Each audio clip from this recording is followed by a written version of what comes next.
Okay, this is Math 189, Section 8.9, Part 1, Problem 2. Okay, this problem you're not asked to actually prove anything. You're just asked to say what you have to prove to understand the structure of how to do a proof by structural induction. Okay. Okay, so let me write down the, so first let's write down a few of the elements in S.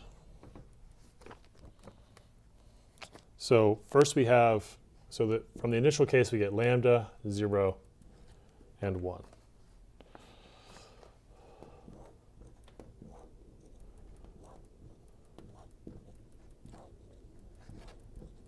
So recursive rule 1 on these top arrows, recursive rule 1, lambda goes to 0, lambda 0, or let's see, 0 goes to 0, 0, 0. Here we got 0, 1, 0, right? And then the recursive rule 2, we got 1, lambda 1, 1, 0, 1, and 1, 1, 1. Right, this is like the x. You put a 0, then the x, then the 0. Okay. Remember that this is actually 0, 0. This is actually 1, 1. Okay. So applying the recursive rules again, right? We have 0, putting x in the center. Here we have 1, 0, 0, 1. Here we have 0, 1, 1, 0. Here we have 1, 1, 1, 1. Here we have 0. Those three are those three, right? 1, 1, 2, 3, 1. Here we've got 0, 1, 0, 1, 0. 1, 1, 0, 1, 1, and so on. Okay, I guess I should do them all, right? Okay, this one, let's see, you got 0, 0, 1, 0, 0. Here you've got 1, 0, 1, 0, 1. Here you've got 0, 1, 1, 1, 0, and 1, 1, 1, 1, 1. Okay, you may notice that all of these are palindromes, meaning you can, they are the same whether written forward or backwards, right? So if you were to flip it around, it would be exactly the same thing. Right, that's a palindrome. Okay, so someone observes, hey, this recursively defined set has this property that all of the strings are palindromes. So now we use structural induction to prove this fact.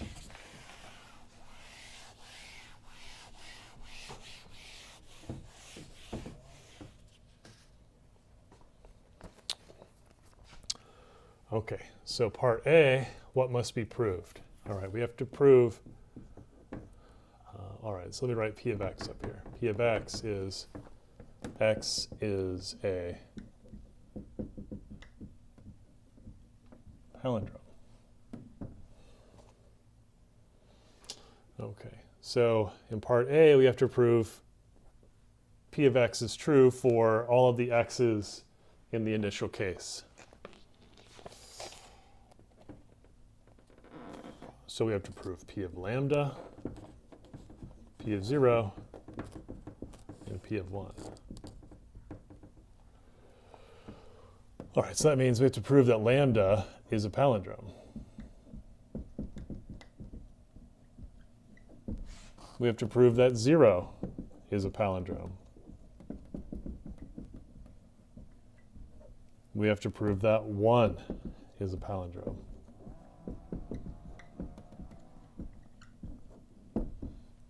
Okay. B.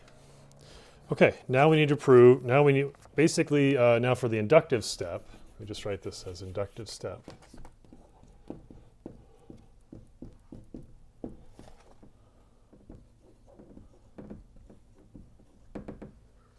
Inductive step. Okay.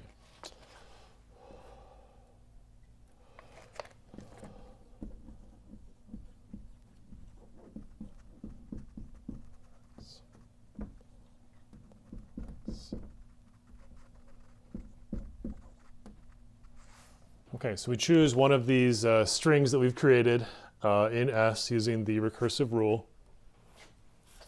And we assume that P of X is true for that X. We assume that X is a palindrome.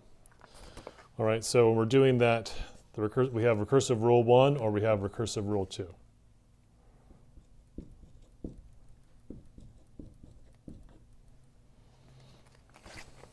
So somewhere along the way, X has been created. We assume that it's true for P of X. This is similar to this is exactly the same as the inductive hypothesis when we do normal induction. Recursive rule 1 says that sends X to 0, X, 0. And this sends X to 1, X, 1. It really doesn't send it anywhere, so I shouldn't really say it like that. Let's not think of it like that. Let's just think of it like X was already created. Now we create another one.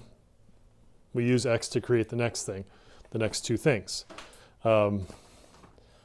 This thing was a palindrome, so putting two things on the end that are the same is going to create a palindrome. This is a palindrome, so putting two things that are the same is going to create a palindrome.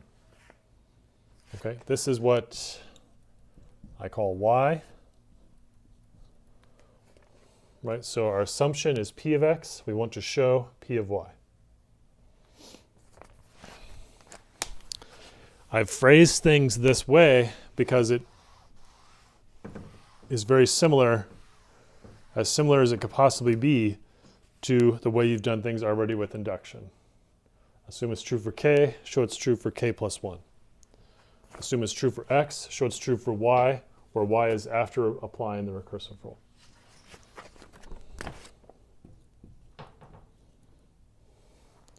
Okay. Recursive rule 1. Y equals 0, X, 0.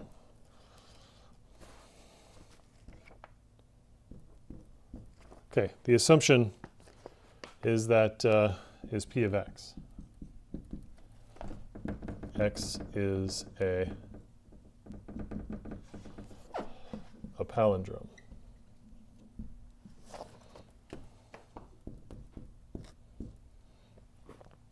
What do you want to show? You want to show P of Y. Y is a palindrome.